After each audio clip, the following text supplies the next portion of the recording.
cuando la palabra es predicada, sabemos que tu Espíritu Santo aplica esa palabra al corazón, Señor, de los que oyen. Esa palabra que tiene el poder para quebrantar la dureza, esa palabra que abre lo que aparentemente es inabrible, Santísimo Dios, pero tú estás ahí, Señor, haciendo esa obra maravillosa, transformando nuestra vida, cambiando corazones, convirtiendo el alma, Dios, de quienes oyen tu palabra, Padre.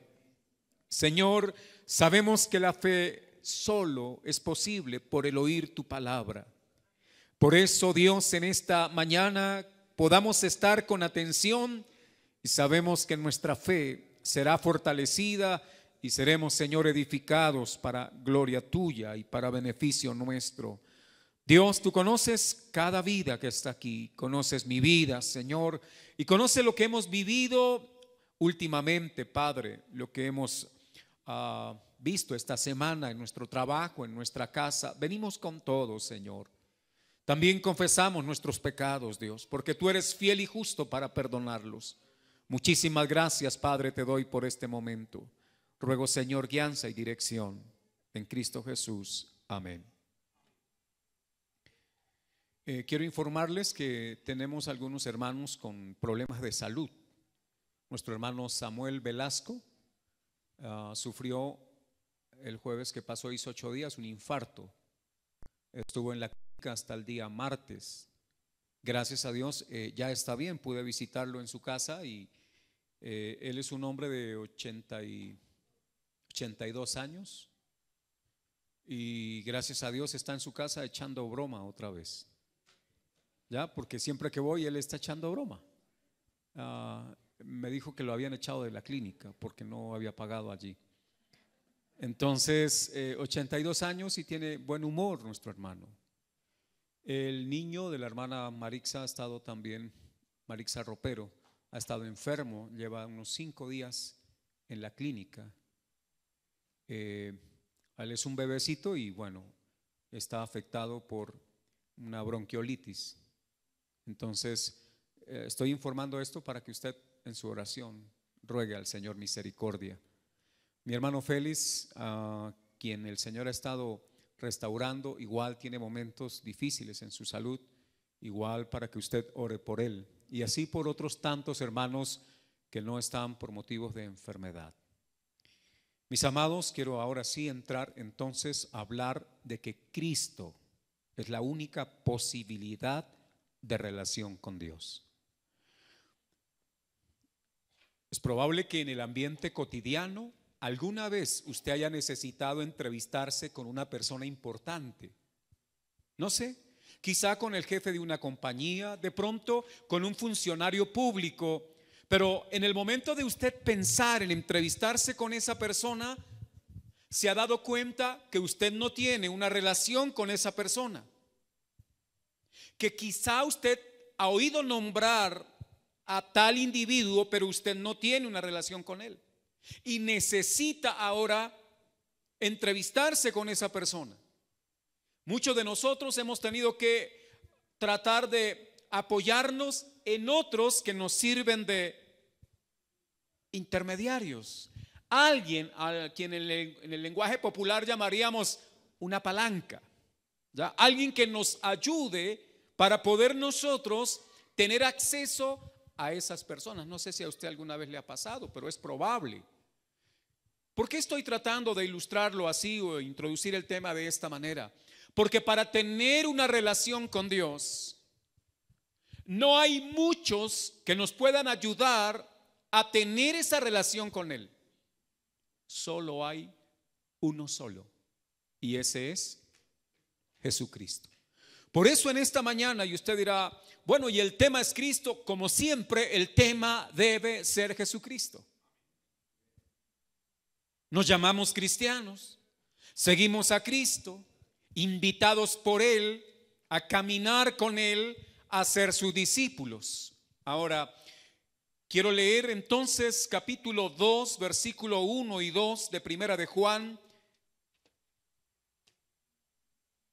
y que juntos podamos observar en este pasaje bíblico de solo 2 textos unas verdades para nosotros de suma importancia. Dice la palabra de Dios así en el capítulo 2, en sus primeros versículos: hijitos míos, estas cosas os escribo para que no pequéis, y si alguno hubiere pecado, abogado tenemos para con el Padre, a Jesucristo el justo. Y Él es la propiciación por nuestros pecados, y no solamente por los nuestros, sino también por los de todo el mundo. Amén. Este es el pasaje para hoy. El tema es Cristo, la única posibilidad de relación con Dios. Solo 2 puntos tocaremos. El primero de ellos, Jesucristo como intercesor, y el segundo, Jesucristo como propiciación. Debo advertirles que el tema tiene cierto contenido teológico. Obviamente, estamos hablando de la persona de Dios, de la persona de Cristo. Para algunos podría ser un poco aburrido, pero quisiera que usted estuviera atento a comprender algunas de estas cosas que están aquí, porque eso nos ofrece a nosotros seguridad en nuestro caminar con el Señor. Bien, entonces lo primero que voy a tratar de hablar es de Jesucristo como intercesor, y en la parte B del versículo 1 dice: abogado tenemos para con el Padre, a Jesucristo el justo.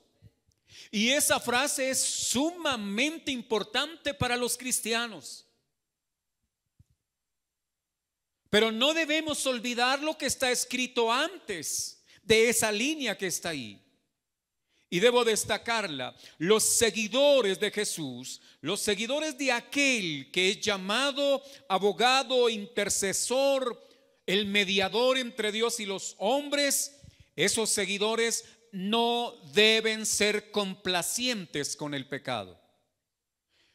Juan dice así: hijitos míos, estas cosas os escribo para que no pequéis. Y quiero que por favor le demos un poquito de tiempo a este asunto.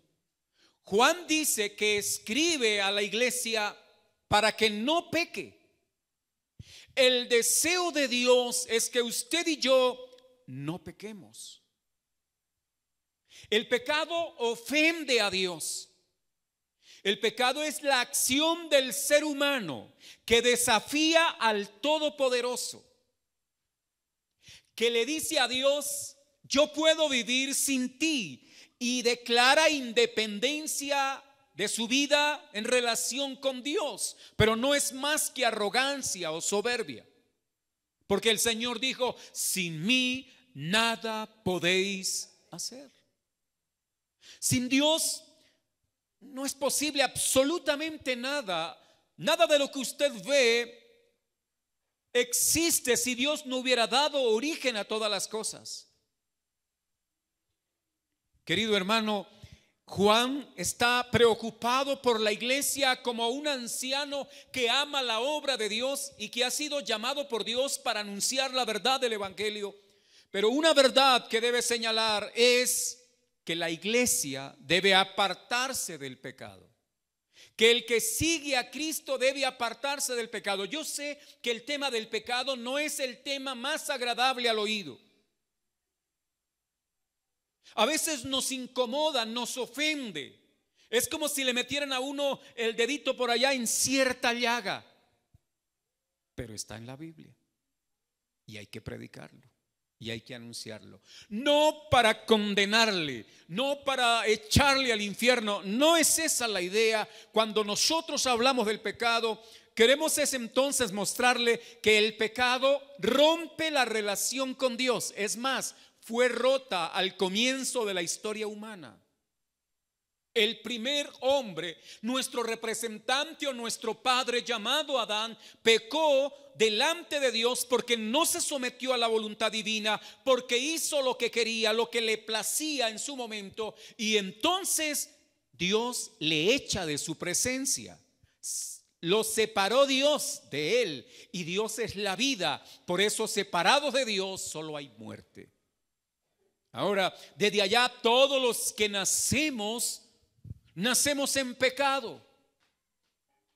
Y sé que tampoco eso es agradable, porque ver a un niño es algo, amados hermanos, muy tierno. Pero nacemos en pecado. Y como bien dijo el salmista, en pecado me concibió mi madre. Aún antes de nacer,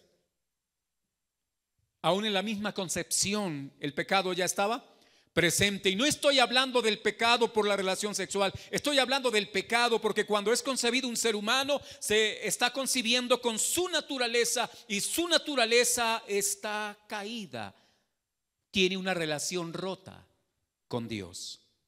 Ahora, Juan dice, para que no pequéis. Y yo debía preguntar primero, entonces, ¿pero qué es el pecado? ¿Qué es pecado? Es probable que algún hermano le diga, pecado es decir mentiras, y tiene razón. Pecado es embriagarse, y tiene razón. Pero hemos mencionado, amados hermanos, cuando lo hacemos así, hemos mencionado algunos actos pecaminosos. Pero ¿qué es pecado en el sentido general? Pecado, Juan más adelante va a decir que el pecado es la infracción de la ley. Pero aún antes de que Juan dijera que el pecado es infracción de la ley, lo que vemos desde el Edén es que el pecado es no someternos a la voluntad de Dios.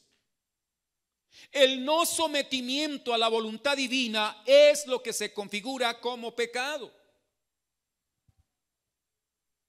Todos los días nosotros debemos hacer el examen si estamos haciendo la voluntad de Dios o estamos moviéndonos en nuestros propios caminos, en nuestros propios juicios. Y hay veces somos soberbios en eso.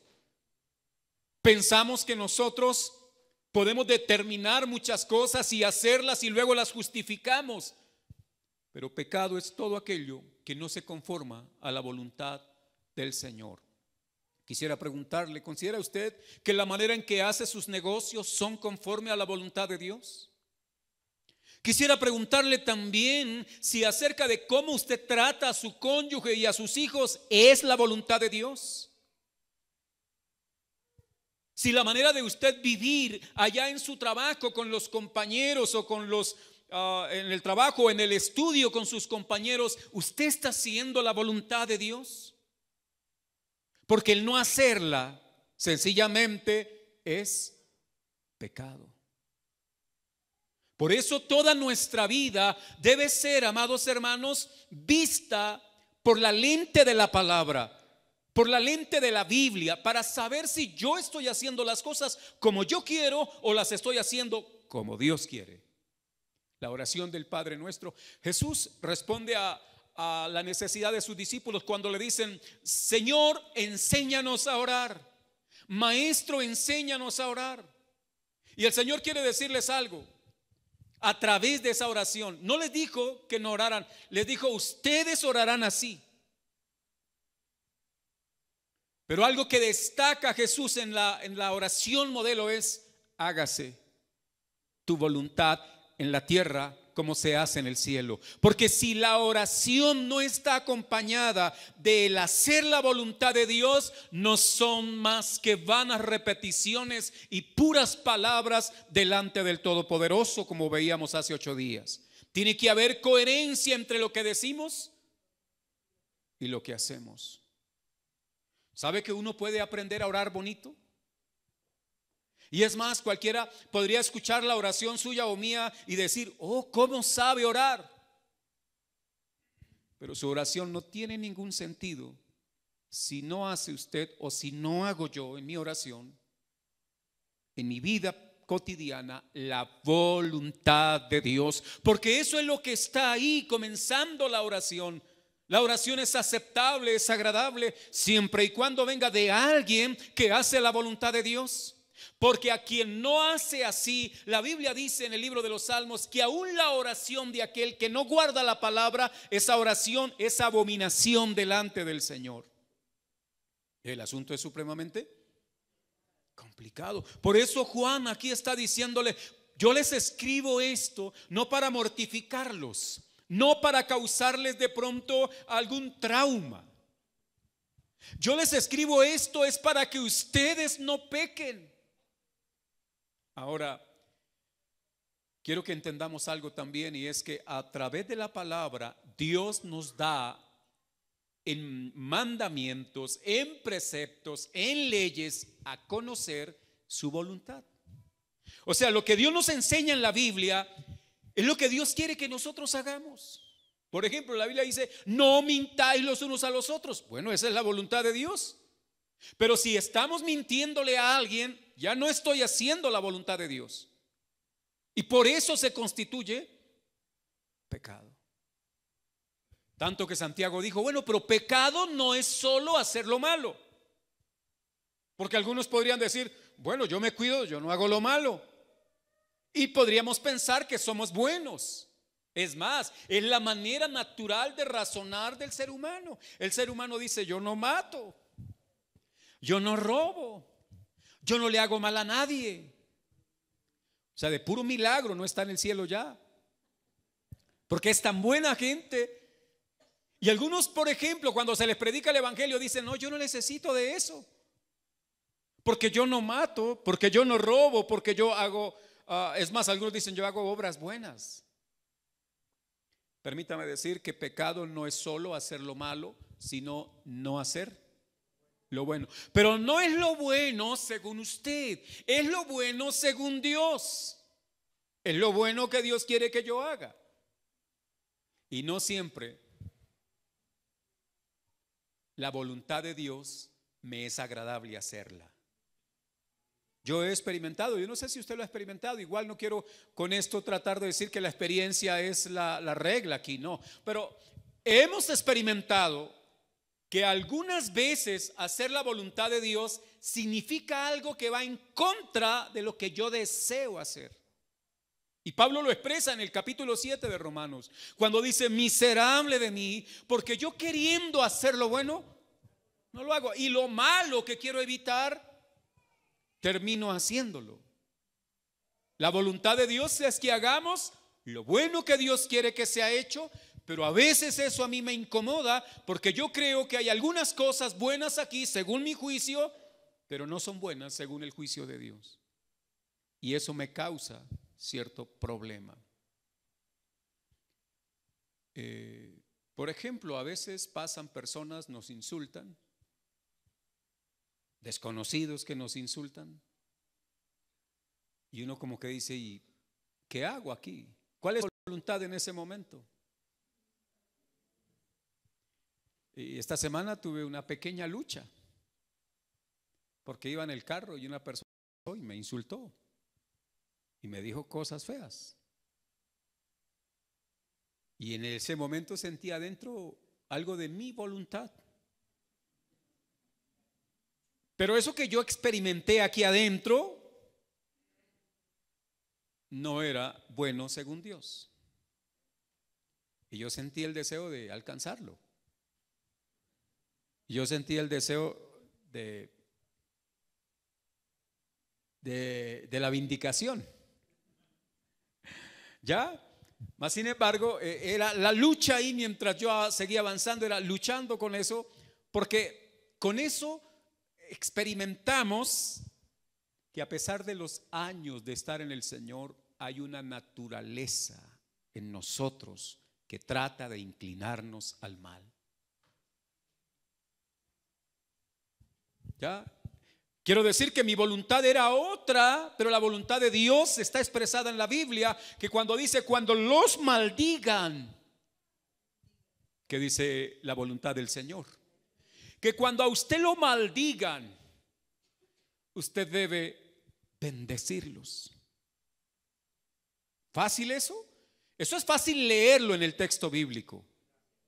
Es más, es fácil aprender el versículo de memoria, pero vivirlo es muy difícil, hermano. ¿Ya? Y bueno, la verdad no lo pude alcanzar al personaje para bendecirlo. La verdad es que no sé si lo hubiera alcanzado, si hubiera hecho lo correcto. Probablemente no, porque hay una fuerza en mi naturaleza pecaminosa que me inclina a lo que no es según Dios. Pero la voluntad de Dios era que yo lo bendijera.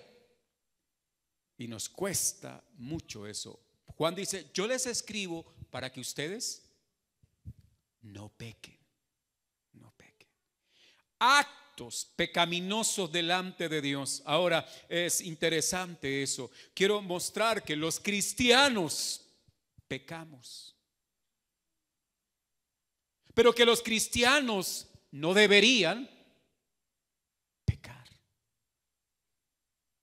Que el llamado de Dios es a no pecar, no pecar. Algunos dicen, bueno, si Jesucristo nos limpia de todo pecado y si el Señor es misericordioso, entonces yo puedo pecar y Dios me va a perdonar. No, Juan dice, yo les escribo es para que ustedes no pequen. Porque el deseo de Dios es nuestra santificación. El deseo de Dios es que vivamos según la justicia de Él. El deseo de Dios es que hagamos lo que Él quiere y no lo que nosotros queremos. Para eso se escribe el Evangelio. Ahora, si usted piensa en lo que hizo esta semana, ¿cree que cometió algunos pecados? Algunos dicen que hay pecados piadosos, como algunas mentiras piadosas, como algunas acciones no tan detestables ni tan censurables. Pero eso es porque nosotros tenemos la tendencia de minimizar el pecado. Tenemos la tendencia de no darle el valor ofensivo que tiene ante el Señor. Y hay veces lo que hacemos es que amañamos el pecado, pero la voluntad de Dios es que usted no se complazca en el pecado, sino que usted se aparte de él, porque el que confiesa su pecado y se aparta, alcanza misericordia, dice la Biblia. El deseo de Dios es, ahora Dios no nos está diciendo, no es que usted es imposible que pequen. No, Dios está diciendo no deben pecar. Pero ahora viene una segunda parte en el versículo, y es que si alguno hubiere pecado, si alguno, yo también debo transmitir esta expresión de Juan, ¿alguno por casualidad habrá pecado esta semana? Mire que Juan lo coloca, no dice, hablándole en términos generales a la iglesia, dice, si alguno hubiere pecado. ¿Entendemos la frase? No es normal que cometamos pecados, pero si alguno hubiere cometido un pecado, no se autodestruya, no se autoelimine. Hay grupos cristianos que le dicen a los hermanos de la iglesia, le dicen, mira, si usted comete estos pecados, usted ya no tiene salvación, usted ya perdió la salvación, usted ya prácticamente es candidato a la paila que más calienta, ¿ya?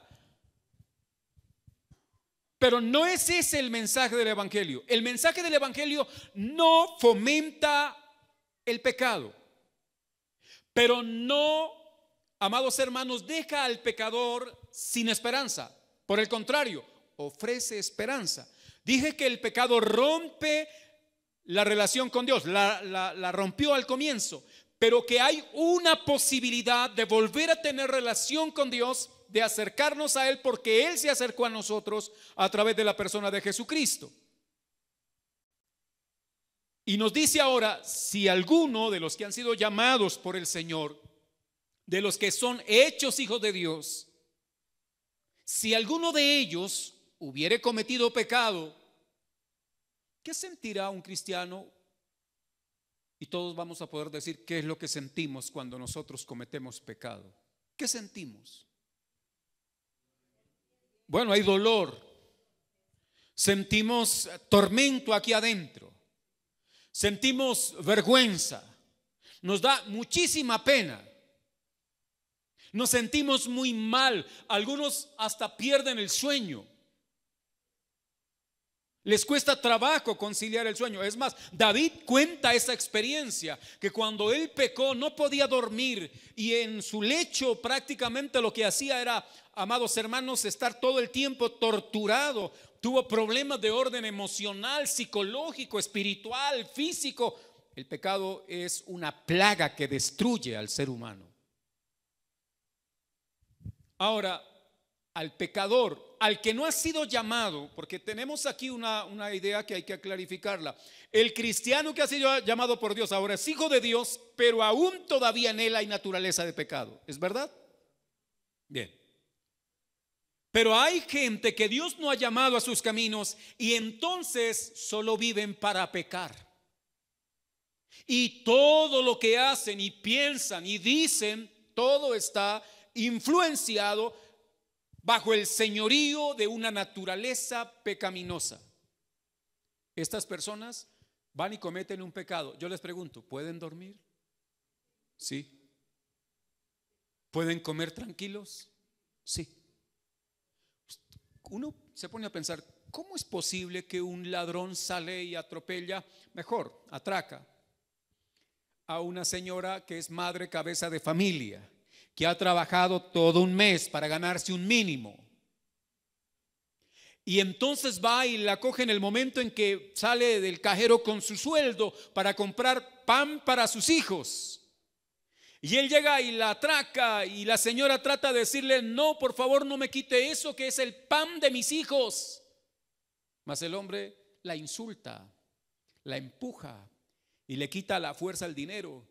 Y luego se va probablemente al día o al otro día, amados hermanos, y se sienta en un restaurante y pide un tremendo churrasco con la plata de esta señora. Y uno se pregunta, ¿cómo hará para poder comer, tranquilo? ¿Sabe por qué a él no le tortura el pecado? Porque es algo así, amados hermanos, como un cerdo que come residuos de comida, aguamasas, entendemos el término, la basa, y no le cae mal, porque la naturaleza del cerdo da para eso. Pero ¿cree usted que si coge de pronto una oveja, un carnero, y usted le echa todo eso hacia su aparato digestivo, cree que él va a sentirse bien? No, ese animal se va a enfermar. ¿Y por qué se va a enfermar? Porque comió algo que no es conforme a su naturaleza y lo va a dañar. Pues cuando un cristiano peca es como si se tragara, perdóneme la expresión, algo podrido que su digestión no recibe, no acepta. Estoy tratando de hablar en un sentido figurado. Para un cristiano pecar tiene que ser doloroso, traumático. Por eso es que Dios quiere que usted no peque, porque el pecado le trae desgracia, tragedia, dolor. Entonces, mas sin embargo, Dios mismo, que conoce nuestra naturaleza, dice, existe la posibilidad que alguno peque. Existe la posibilidad, no porque Dios quiera que usted peque, sino porque Dios conoce nuestra condición. Pero nos da esperanza y dice, si alguno hubiere cometido pecado. ¿Cuál es la palabra de esperanza aquí? Abogado tenemos para con el Padre. Abogado tenemos para con el Padre. Cuando la policía coge a una persona en delito, le tienen que leer los derechos. Porque si no le leen los derechos, o sea que quiero decir que cuando no leen los derechos, la policía lo lleva y le dicen, hizo mal la captura. Y le toca soltarlo, porque es más importante la forma en que le leen los derechos que el delito que cometió la persona. Así funciona la justicia nuestra. No sé si me hago entender. Le dan importancia a lo que no tiene tanta importancia, pero está bien. El policía llega y le dice, señor fulano de tal, le informo que usted queda privado de la libertad, queda capturado, le leen unos artículos y le dicen, tiene derecho a una llamada, tiene derecho a guardar silencio y tiene derecho a conseguir un abogado, y si no, entonces el Estado le proveerá uno de oficio. Bueno, le leen los derechos, pero le ofrecen una esperanza, ¿verdad? Que aún habiendo cometido un delito, puede hacerse algo, al menos en términos de poder reducir o quizá evitar la pena. Eso pasa así. En el caso de la relación con Dios, nos está diciendo el Señor, si alguno hubiere cometido pecado, hay un abogado, no hay un buffet de abogados. La Iglesia Católica tiene un buffet. O sea, si no le sirve San Pablo, le puede servir San Pedro. Y si no le sirve San Pedro, le puede servir María o cualquiera. Pero no, la Biblia no dice así. Si usted va y mira Primera de Timoteo, amados hermanos, capítulo 2, versículo 5, quiero que usted observe esta cita bíblica para que se dé cuenta que delante del máximo rey, el máximo juez, no hay un buffet de abogados que nos puedan servir. Por eso dije que Cristo es la única posibilidad de relación con Dios. ¿Cómo dice? Primera de Timoteo, capítulo 2, en el versículo 5, dice la palabra del Señor así. A ver, todos podamos leer. Porque hay un solo Dios y un solo mediador entre Dios y los hombres, Jesucristo hombre. Claro, claro, está ahí en la Biblia. Hay un solo Dios, pero también hay un solo mediador. Y da el nombre de ese mediador. Ese nombre es Jesucristo. No hay otro, no hay otros. Decía hace 8 días que si usted viene y me confiesa su pecado, pues yo no le puedo ayudar porque yo no soy un mediador. Quiero aclarar algo. La palabra aquí, mediador, es la misma que se puede utilizar para lo que hace el Espíritu Santo.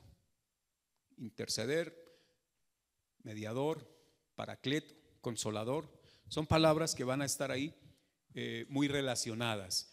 Y el Señor nos está diciendo, uno solo es el que puede interceder delante del Padre, nadie más. Uno solo puede hacer de abogado en favor suyo delante del Padre, uno solo, y ese es Jesucristo.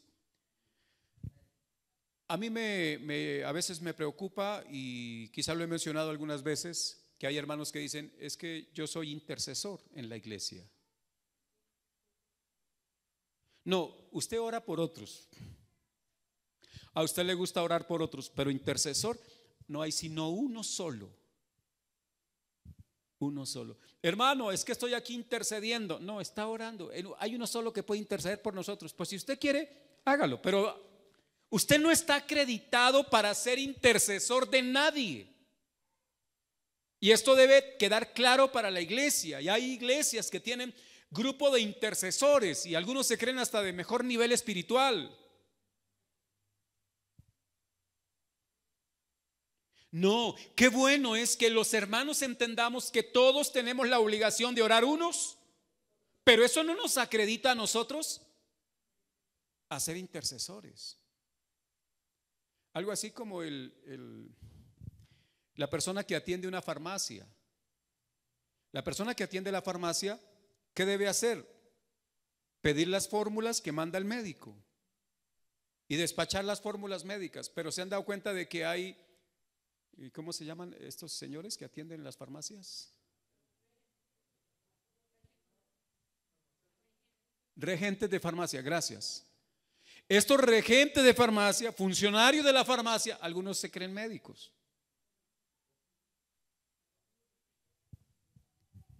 Pero a la verdad él lo que debe hacer es interpretar lo que nosotros a veces no interpretamos en la fórmula médica y despachar de acuerdo a la fórmula médica.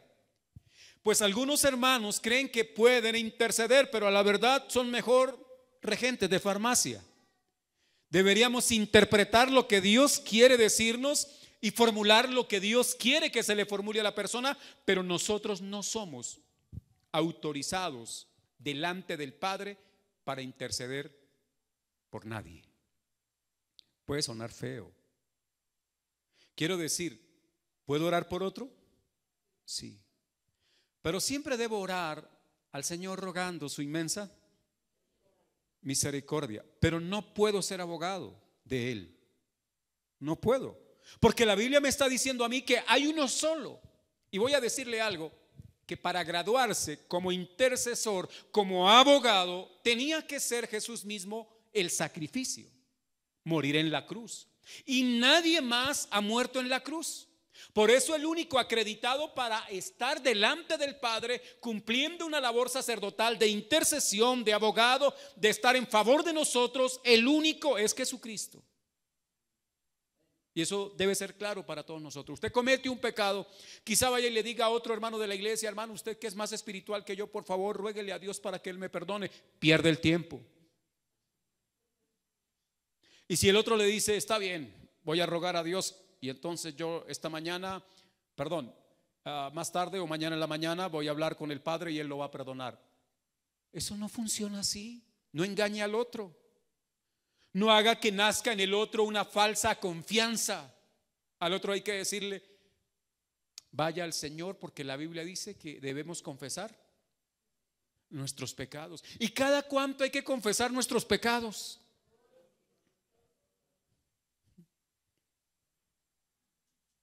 Eso es como lavar loza, hermano. Qué cosa más harta. Pero se han dado cuenta que usted lava el platero y eso queda bonito, y los platos allá, y al ratito está otra vez eso lleno, y otra vez lave loza. Así parece ser nuestra vida, ¿no? Cada rato vaya: Dios, perdóname, perdóname. Y pasa un rato y otra vez tiene el platero lleno de trastes sucios. Pero hay que hacerlo, porque eso nos permite ver que nuestra naturaleza está haciendo, amados hermanos, lo que sabe hacer: inclinarnos al pecado. Pero el Señor viene a través de su palabra y nos dice: no pequéis. Pero si alguno hubiere pecado, abogado tenemos para con el Padre, a Jesucristo el justo, el único. ¿Está claro eso? Ahora, si usted comete un pecado, como dije también hace 8 días, usted viene y me cuenta porque necesita descansar, al menos contándole a alguien para que le guíe o le oriente, o va a otro hermano para que le guíe y le oriente, está bien. Pero ojo, ¿no queda resuelto? Nada delante de Dios. Usted debe ir personalmente delante de Dios. Y ahí sí, como nos decían nuestras madres cuando a veces cometíamos: va, ponga la cara. ¿Sí? ¿Recuerdan? ¿Sí? ¿Le da vergüenza? Vaya, ponga la cara. Entonces hay que decirle: hermano, póngale la cara a Dios, que Dios es misericordioso, Dios es bueno.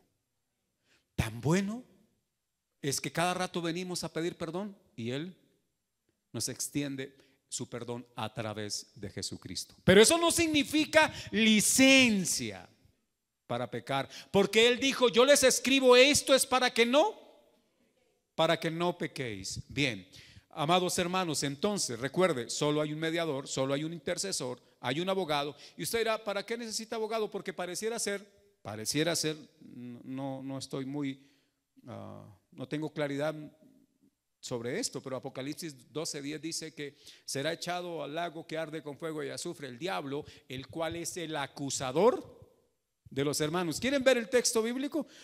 Por favor, Apocalipsis 12:10, para que veamos algo. ¿Por qué razón necesita un abogado? Y entonces es porque a alguien le va a acusar. Algunos dicen que esa es la labor de Satanás, acusar, además de incitar al pecado. Después de que lo incita, va y lo acusa. Entonces oí una gran voz en el cielo que decía: ahora ha venido la salvación, el poder y el reino de nuestro Dios y la autoridad de su Cristo, porque ha sido lanzado fuera el acusador. ¿De quién? El que los acusaba delante de nuestro Dios día y noche. Debía descansar. Pero el diablo no se cansa de acusar a los hermanos. Ahora, el diablo lo incita a pecar. Ahora probablemente en diciembre y en algunas reuniones sociales le van a decir: tómese una no le hace daño. Lo incita. Y después de que se toma una, eso, tómese la otra. Nadie lo ve. ¿Sí? Tranquilo, eso nadie va a decir nada. Lo incita y después de que lo hace, al otro día lo está acusando. Al otro día lo está denunciando. El diablo, según este texto, dice que acusa a los hermanos día y noche. Eso es porque los hermanos pecan de día y también pecan de noche.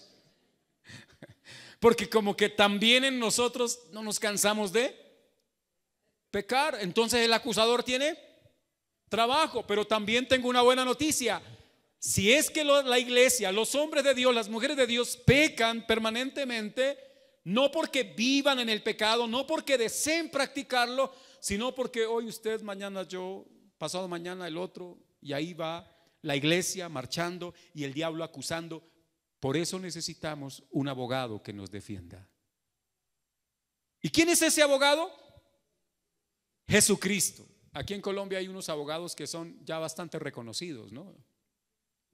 El doctor Lombana, el doctor de la Espriella, y el doctor no sé qué, y el otro doctor. Ninguno de esos les sirve. Es más, a ellos necesitan del verdadero abogado delante del máximo juez, el Dios eterno, y este es Jesucristo, el justo. Me llama la expresión final, Jesucristo el justo, porque solamente alguien que fuera justo podía ser abogado. Qué bueno que eso se diera aquí en esta tierra. Pero el hombre es injusto, o sea, no podemos pedir más. El juez es injusto. Ayer estaba mirando un noticiero porque un señor policía con algunos tragos en la cabeza salió a conducir su carro y mató a 2 personas. Y ayer creo que lo retuvieron un poco mientras conocieron algo del caso, y la juez lo soltó porque no es un peligro para la sociedad. Y ahora está libre este señor. No, yo no estoy diciendo que nada más, sino que esto fue lo que informaron. Los familiares de los fallecidos están muy enojados porque la injusticia fomenta el deseo de venganza. ¿Sabe qué hay en este país? Venganza a todo dar, porque no hay justicia. Pero el Señor nos dice: no os venguéis, porque yo sí hago justicia. Solo que Él la hace en el tiempo de Él. Pero Dios no dará por inocente al culpable. No. Y no hay, amados hermanos, quien le pueda ayudar falsamente, porque hay uno solo que es verdadero y que Él va a juzgar conforme a su justicia, y un defensor que lo hará conforme a la justicia, y este es Jesucristo el justo. Ahora dice el versículo 2: y Él es la propiciación por nuestros pecados, y no solamente por los nuestros, sino también por los de todo el mundo. Quiero aclarar algo, porque esa última parte algunos la han tomado como si Juan estuviera proponiendo un universalismo, como si Juan estuviera diciendo que Jesucristo, entonces Él es la propiciación de los pecados de toda la gente. Eso no quiere decir el texto, porque ya hemos dicho anteriormente que aquel que dice que tiene comunión con Dios no puede andar en las tinieblas. O sea que hay un sello característico en quienes han sido llamados por Dios, y es que andan a la luz, y como andan a la luz son conscientes de sus pecados, los confiesan delante de Dios y sus pecados son perdonados. Ahora, ¿qué es lo que pretende decir Juan cuando dice entonces que no solo por los nuestros, sino por los de todo el mundo? Recuerden que en el lenguaje aún nuestro a veces decimos: bueno, aquí hay comida para todos los que estamos acá y quedó todavía comida para todo el mundo. No sé si me estoy haciendo entender. Quiere decir que hay bastante, pero todo el mundo no puede, los 7,000 millones de personas no pueden venir a comer lo que tenemos acá. ¿Sí? O algunos dicen: uy, hubo comida que comió todo el mundo. ¿Se han dado cuenta de esas expresiones? Quiero decir que ¿acaso vino todo el mundo? ¿Vinieron los 1,000 y pico de millones de chinos aquí? No. No, significa que hay para muchos. Y la obra de Cristo, ahora quiero aclarar algo, cuando el texto dice que Él es nuestra propiciación, debo explicarlo para que podamos entender lo otro, significa que Él es el único sacrificio acepto, válido, delante de Dios por nuestros pecados. Propiciar significa sacrificar de tal manera que el sacrificio es aceptable ante esa autoridad que lo exige. Dios exige ese sacrificio. Recuerdan, en el formato antiguo dado a Israel era que debían ofrecer sacrificios por sus pecados, pero sacrificaban animales y tenían que sacrificar todos los días, porque todos los días el pueblo pecaba. Y esa cantidad de sangre de corderos, de bueyes derramada solo decía que los sacrificios que estaban haciendo no eran suficientes. Y por eso aparece Cristo, el único sacrificio suficiente, aceptable delante de Dios, en el cual el Padre se complació y dijo: ya no hay más sacrificios, porque llegó el sacrificio verdadero, el del Cordero de Dios que quita el pecado del mundo. Él es nuestra propiciación. Pero también debo explicar que propiciar significa cubrir. Probablemente algunos de mi generación vieron no sé si la primera o la segunda película de Terminator. Había un personaje que era como un monstruo, venido de otro lado, no sé. Y entonces el señor Arnold Schwarzenegger tenía que combatirlo. Eso no está en la Biblia, eso fue una película. El señor Arnold Schwarzenegger tenía que combatir porque ¿cómo se llamaría? Aliens mataba a los soldados en la selva y los despedazaba. Gracias, es que yo de cine sí poco, hermano. Gracias, hermanos cinéfilos. Depredador, gracias, sí, ese fue el título de la película. Y resulta que entonces este hombre descubre la manera para que este aliens no lo pueda atacar. ¿Sabe cuál fue la manera en la película? Cubrirse de lodo. Cubrirse de lodo. Ahora, este aliens que detectaba los campos de calor, los cuerpos de calor, ya no lo podía detectar. Y así se libró el depredador. Bueno, este señor en la película. Lo que quiero decir es que la justicia de Dios aniquila al pecador si no está cubierto por algo. Y lo único que lo puede cubrir es la sangre de Jesucristo el justo. Entonces, todo pecador expuesto a la santidad, a la justicia de Dios, es fulminado. Pero cuando Cristo ha cubierto con su sangre al pecador, entonces ya la justicia de Dios no lo va a aniquilar. ¿Por qué razón? Porque está la sangre que le cubre, que muestra que hay un sacrificio hecho por Él. Y ya no es ahora objeto de la ira de Dios. Con esto debo decirle que todo pecador que se arrepiente no será objeto de la ira de Dios, porque la sangre de Jesucristo habla del sacrificio sobre el cual Dios derramó su ira por el pecado de ese personaje, en este caso suyo y mío. No sé si me hice entender. Ahora, Moisés en el capítulo 24 del libro de Éxodo dice que ese día después de que baja del Sinaí mandó a traer corderos, holocaustos y cogió la sangre en unas vasijas, tomó la mitad de la sangre y entonces roció hacia el altar que había hecho, y después cogió la otra mitad y roció al pueblo con la sangre de esos sacrificios, porque esa era la sangre de ese pacto.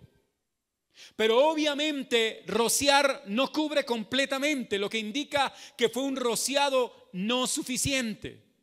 Pero ahora en Cristo, al ir a la cruz, la sangre poderosa de Jesús nos cubre y ya no somos vistos por el Padre como pecadores merecedores del juicio y de la ira, sino que somos vistos como en su Hijo mismo, como a su Hijo mismo. Entonces, no hay condenación para los que están en Cristo Jesús. Usted debería alegrarse. ¿Sí? Algo así como usted se ganó el baloto sin comprarlo. Qué alegría, ¿no? De pronto que le llegue una bendición así que usted no espera. Pues le voy a decir que mucho más que eso es que el Señor ha perdonado sus pecados y usted ya no es objeto del castigo eterno.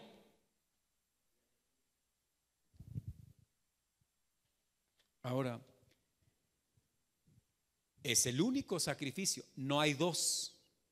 Pasé en alguna ocasión hace años por la Boyacá, creo que en el puente del Dorado, había en el puente de la Avenida de la Esperanza, algún hermano puso, Cristo viene.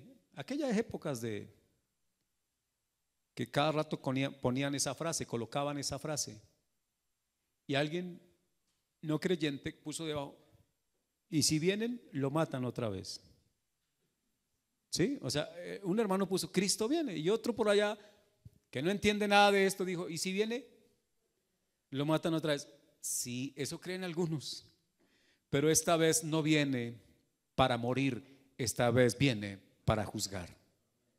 ¿Ya? Ahora, mi hermano, pero usted tiene una esperanza gloriosa, que usted podrá ir al juicio de Dios sin ningún temor, porque ya tiene un abogado que pagó por usted, no soborno, no que le dio al juez, no, un abogado que dio su vida por usted y por mí. Ahora cierro con esto. La sangre de Jesús es capaz de cubrir el pecado de toda la humanidad. O sea que en capacidad o en potencia la sangre de Jesucristo es suficiente para cubrir el pecado de toda la humanidad, pero en la aplicación no es aplicado a toda la humanidad. Y esto es una mala noticia para algunos. ¿Por qué razón? Porque algunos dicen, está diciendo entonces que el Señor rocía a algunos y a otros no, que el Señor cubre a unos y a otros no. Sí. Y eso puede sonar feo e injusto. Es más, estaba leyendo algo que decía que algunos que se oponen al hecho de que Dios tenga un plan para salvar a unos, o sea, hay personas que se molestan que le digan, es que Dios tiene un plan para salvar a unos y a otros no. Pues no deberían molestarse, porque es que Dios ni siquiera, es más, en ese plan Dios permitió que esas personas existieran. Dios pudo haber planeado que no existieran y no tiene ningún problema con ellos, pero Dios en su infinita bondad le permite a muchas personas vivir, disfrutar aquí en la tierra de todas las bendiciones de Dios. Pero en cuanto a la salvación, la sangre de Cristo solo fue derramada por muchos, no por todos. Y eso lo deja ver la profecía de Isaías. Por muchos, no por todos. Ahora, quizá usted tenga un interrogante grande aquí arriba en su cabeza y diga, ¿seré yo uno de los muchos? Bueno, ese es un asunto de usted con Dios. Yo le digo que si usted ha creído en Jesucristo, usted hace parte de los muchos por los cuales la sangre de Jesucristo fue derramada. Y por lo tanto debería vivir lleno de gratitud, lleno de gozo, antes que meterse en problemas con Dios. No sé si me hice entender. Dios es bueno. Tan bueno es que si hubiera sido solo justo, nos condena a todos, porque todos merecíamos la condenación eterna. Pero es tan bueno que no quiso condenar a todos, sino que quiso salvar a muchos. Esa es la enorme bendición del Dios del cielo, y usted hace parte de ese grupo si ha creído en Jesucristo. Ningún sacrificio que hagamos, hermano, en dirección de resolver el problema del pecado, suyo o mío, que de pronto usted diga, voy a portarme juiciosito, voy a ir 9 domingos a la iglesia a ver si el Señor me perdona este pecado, no le sirve de nada. Otros dicen, voy a sacrificar en la madrugada y voy a sacar a las 3 de la mañana una hora para orar por delante de Dios para que el Señor perdone mi pecado. No le sirve de nada, si esa es la intención. Ahora, si la intención es pararse a las 3 de la mañana para darle gracias a Dios porque Él le ha perdonado, qué buen tiempo para la gloria del Señor. ¿Sí? Y si va a venir 9 domingos juiciosos para agradecer a Dios, qué buena acción suya. Pero no, amados hermanos, debe ser lo que mencioné antes. No es para que usted y yo, con sacrificios nuestros, pretendamos que Dios nos perdone, porque solamente es a través del sacrificio de Jesús. Puestos en pie, por favor. Entendemos ahora que el problema del pecado es tan grave que separa al hombre de Dios. Así fue al comienzo, una relación hermosa, armoniosa con Dios, pero el pecado la rompió. Solo por medio de un sacrificio podría ser restaurada, pero ese sacrificio debía ser de alguien perfecto y todopoderoso, y el único que cumple el requisito es el Señor. ¿Ha pecado, hermano? ¿Ha pecado, hermana? Todos hemos pecado, pero Cristo es la única posibilidad de poder mantener esa relación con Dios. Si usted cree que usted puede mantener buena relación con Dios a partir de su propia justicia, usted equivocó el evangelio. Usted aún no ha entendido el evangelio. La justicia suya y mía y la justicia de todos sumada alcanza para hacer trapo de inmundicia. No trapo para limpiar. No sé si me hago entender. ¿Qué tal si le pedimos al Señor